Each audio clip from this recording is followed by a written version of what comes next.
Fishing is a common game mechanic found in so many games, and in that regard Hytale is nothing special. So how do we fish in Hytale? Do we use a rod? Maybe a net?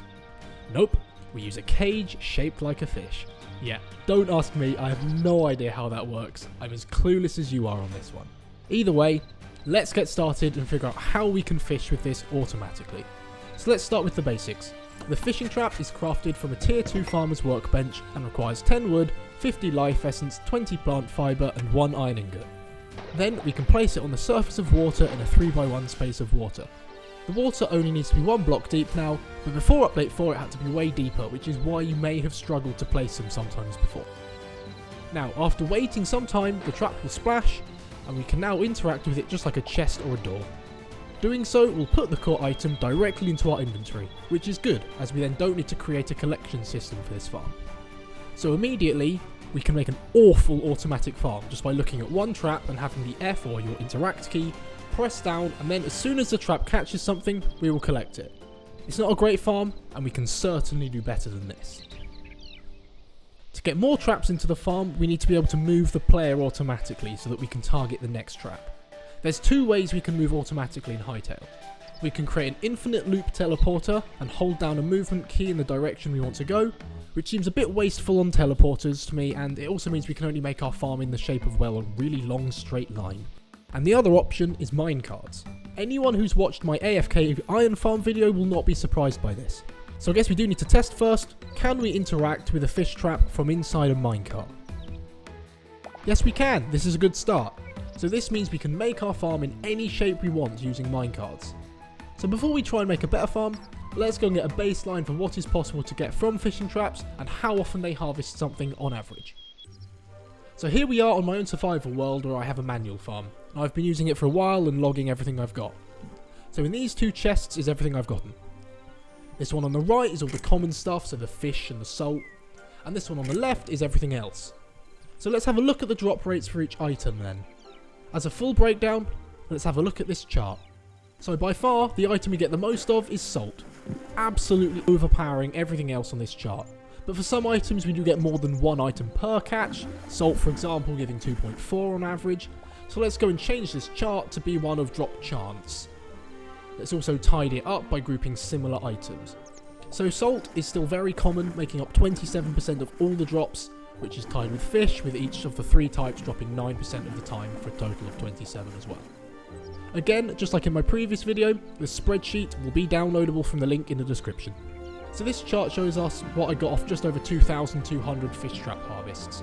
And it's a reasonable sample size, but do take all the values with a pinch of salt as they're experimental and not from inside the code. In all this loot, there's quite a bit of junk here to be honest. Quite literally. We get a lot of these junk piles and treasure piles, with 6.65% of all drops being these trash piles and 1.6% being treasure piles, which are only really useful as decoration currently. The same goes for all the shells, duckweed and lilies, with shells being roughly 12.5% of drops and the plants making up just over 8%. These plants can be broken into coloured petals, but there's better ways to get those. So really, the things we care about are, well, I guess the fish, as it is a decent food to get completely free, and to an extent the salt, as it can be used as a building block and to make higher tier foods. But we do not need as much of it as it gives us in these traps. The next level of important items are the sticks, rubble and linen, as these are used in a lot of often used low tier crafting recipes such as repair kits and arrows, so they're useful to have a supply of, and each drops about 3% of the time. So then, the most useful items, at least in my opinion, the gold ore and the poop, shockingly the antitheses of each other, yet the 2 most helpful items from this farm. But they're not too common, poop dropping just 2.75% of the time and gold ore dropping only 0.13% of the time. We also have the fishbone harpoon and essence of water. The harpoon is absolutely rubbish and the water essence currently has no use. Their drop rates are 3.5% of the time for the water essence and less than once in 1,000 for the harpoon. So we're going to need to have a lot of fishing traps if we want to get lots of these items we actually care about. We can also bait a trap using this bait, which will speed up how quickly we catch something, but it actually changes what we get and all we can actually get are these different fish and we don't get any of the cool other items. So we won't be bothering with that here.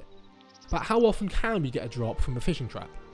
Well, I set up an array of 210 traps at noon and progressed time by an hour, each time counting how many traps were set off each time. So no traps caught anything before 8 hours, and every trap had caught something by 16 hours, as we can see from this cumulative graph here. We can then also plot the number of new traps catching something each hour, and we can see that most traps caught something at around 13 hours. If we do a weighted average of all of these times, we get 13.17 hours for a trap to catch something on average. The real value will likely be a little below this, as we cannot account for traps that would have caught something between hours, such as like 12-15, so let's take 13 hours as our average value. Since 2 minutes in real life equals an hour in game, this gives us 26 minutes for each catch on average, which is 2.3 catches per trap per hour. Now we know what to expect to get and how often we can hope to get something. So let's go to designing this farm. Quickly though, I can see from YouTube analytics that lots of viewers watch multiple of my videos, but only around 10% of you are subscribed. So if you have been enjoying my videos recently, then please do subscribe. It'll help the channel grow and reach more people, and help you not to miss my future videos. And if you're new here, I'll let you off this time. You don't need to subscribe just yet. So back to farm designing. Here is a simple setup, which is an improvement over the single setup we had right at the start. So this has 10 traps and a loop of minecart track. Now, you know earlier when I tested that I can interact with a fishing trap from a minecart? Well, you can, that's still true. But if the fishing trap is empty, and we press F, we dismount the minecart. So this isn't going to work. So even if we change the keybinds for interact with block and dismount to be different, rather than both being F by default, it still doesn't work. It would appear that dismounting a minecart still uses the interact with block keybind. Who knows if this will change in the future. But anyway, we are back to the portal idea then. Okay, so here we are with a long line of traps with a portal at each end.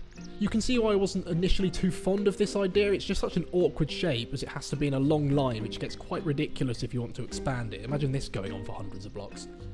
It also uses 2 portals, which are so valuable and can be used better elsewhere. But at least this works. So we have traps in a 3-wide water pool. Note that they don't need to be in water sources to work, flowing water will do fine. So you can save a lot of water here, only needing water source blocks every 13 blocks, which you can see are these sort of lighter coloured water blocks here. You'll notice the portals are at 90 degrees to each other. That is because the portal changes your rotation to where the portal is facing when you go out. So if we want to continue moving to the left in this farm, then we need the start portal to be facing forwards. This does mean we do need to hold down forwards as well as left, or we will get stuck in the portal when we come back through. There's this wall in front of us which aligns us with the fishing traps, and you will need to turn off auto step up or you'll walk over it and onto the traps. So for this farm to work, you can either use a clicking script that holds your left, forward and interact keys all at once, or put weights on all of them, or as an even easier method, if you rebind all of them to a mouse button, align yourself and then push down on that one mouse button, it'll do all 3 actions at the same time. Then if you disconnect your mouse while the mouse button is pressed, the game will think that it's being pressed consistently. So voila, we now have a fully AFK farm. However, if you're going to build this for yourself, then don't do this unless you want a lot more work. You could instead build it over the ocean as the water is already there, which won't just save on having to transport water, but also all the blocks around it that are required to keep the water contained. You don't need to put anything underneath you either, as you automatically float in Hytale, so this is so many fewer blocks to place and so much quicker. You only really need the blocks around the portals. You can easily extend this farm to be as long as you like. The only resource you'll need more of is more fishing traps. There's also currently nothing in the game that will hurt you while you're in the water, and if that does change in the future, all you'd need to do is put blocks below and a wall behind you and you're safe again. Now, despite my annoyance that this uses portals, it does only use 2 and you can always remove them once you're finished with your AFK session and use them elsewhere. Or you may wish to leave one here anyway to quickly return to the farm. So yeah, this is a pretty good farm and one I would recommend to 90% of people out there, as it's so cheap and all you need to do to run it is set up 2 portals and change some keybinds. If you want to make it 40 long like I have done here, you will get 92 catches per hour, so about 30 fish, 2.5 poop, 58 salt blocks, and 0.3 gold ore per hour. And you can look at the chart on screen to see the distribution of all the other items as well. You can easily make this farm as long as you like to increase these rates, and all you'll need is more traps, and everything else remains the exact same.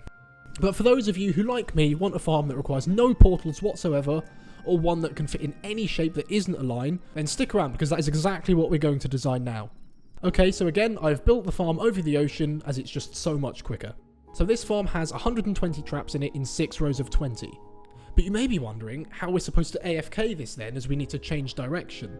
And the answer is, with coding. Hey yo, whoa, don't click away just yet. It's really nothing complex, but it does allow us to do some very powerful automation. The code I flashed before your eyes is a very simple clicking script for auto hotkey, which is a free open source software you can get online that allows you to code in mouse and keyboard inputs. I'll also provide the scripts I use, just follow the link in the description to the Google folder that has it in. So to understand what's going on, let's look at the farm and code together at the same time. So if we look at the farm, let's think about what we would need to do as the player to harvest all of these traps. Let's start in the bottom right corner. Our character will have to face towards the traps in this first row. Then what we would need to do is move left and hold interact, and we'll move across the traps and collect from them as we do. Then as we reach the end, we need to move forward. So this can all be achieved by holding down left, forward and interact, or in my case A, W and F, all at the same time until we reach this point here at the start of the next line. And this is achieved by these 4 lines of code here, which toggles the 3 keys to down for 11 seconds, by which point we've reached the end. We then release A, as we now need to move to the right, so we now simply send the D key to be down for 11 seconds. You'll notice that we have stone to the sides that will keep us aligned and mean that we don't overshoot and will always stop in a corner, making it the exact same position each time. Now we see that we need to go left again, but this is the same as what we've already done, so we can simply put these commands into a loop 3 times, as that's the number of times we need to go left and then right. I also release forward and interact at the end of the loop, which isn't necessary as we could do it outside of the loop, but oh well, it still works.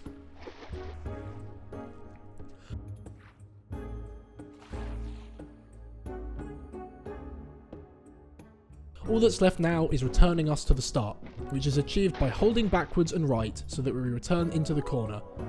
To outside the loop, we just have these lines of code doing that. The only thing to add now to the code is these 3 lines here, just before the loop, that moves us a little bit to the left before we repeat, otherwise we may end up going forwards back up the return channel. So this code will do us 1 full loop, so we can put the whole thing inside of a loop of, well, 10,000 times, which basically means forever, and we can then manually break the loop when we return from our AFK session. At the top we have hashtag O : which is basically our activation key. The hashtag means the Windows key, so in our case, upon hitting Windows key and O, the script will start. This is a very simple bit of code, and it can be easily modified to fit a different shape and size of farm, just by changing the wait times and the number of times it loops. So that farm was making use of some very simple code, but no mods, so technically this is still vanilla, though probably stretching that a little, to be honest. We can do so much with this. Like I already said, we can make the farm bigger, but we could also add a bit of script that opens chests and sorts out items for us so we don't let our inventory fill up. So that's exactly what I've done here on my actual survival world. Now this took a while to get the materials to craft 210 traps, but then actually building this farm took about 10 minutes maximum. This farm works exactly the same with the code looping between going left and then right and then returning. It just has one additional step. When we reach this final row of chests, we move right 2 blocks at a time, then stop, press F to open the chest, then R to sort all matching items, then F to close. We then loop that action the number of times there is a chest we want to open. The code for that looks like this. This farm has 210 traps and therefore will get 480 catches per hour on average, which is more salt and food than I'll ever need, an excellent source of poop, and way too many additional junk and decoration items. If you've watched all the way to the end, then you're probably questioning, like me, if this was all worth it, and if it can still even be counted as unmodded. So in which case, use the portal farm like I showed earlier, as that is very much vanilla and perfectly good enough. Let me know if you have any other ideas for what we can do using auto hotkey to automate, and maybe I'll take a look at some of those suggestions in future videos. Next video I'll be back to definitely vanilla game mechanics such as mob spawning. So if you want to see stuff like that, then please do subscribe to the channel and turn on the bell so you don't miss it. And while this video did get a little bit code heavy rather than Hytale heavy at the end, if you did enjoy, then please do leave a like, so that it's recommended to others so they also get tricked into suffering a coding lecture while they're expecting a calm Hytale video as well. Anyway, jokes aside, thanks so much for watching and all the support to the channel in my first few weeks, it means a lot. I'll see you all in the next video. Goodbye.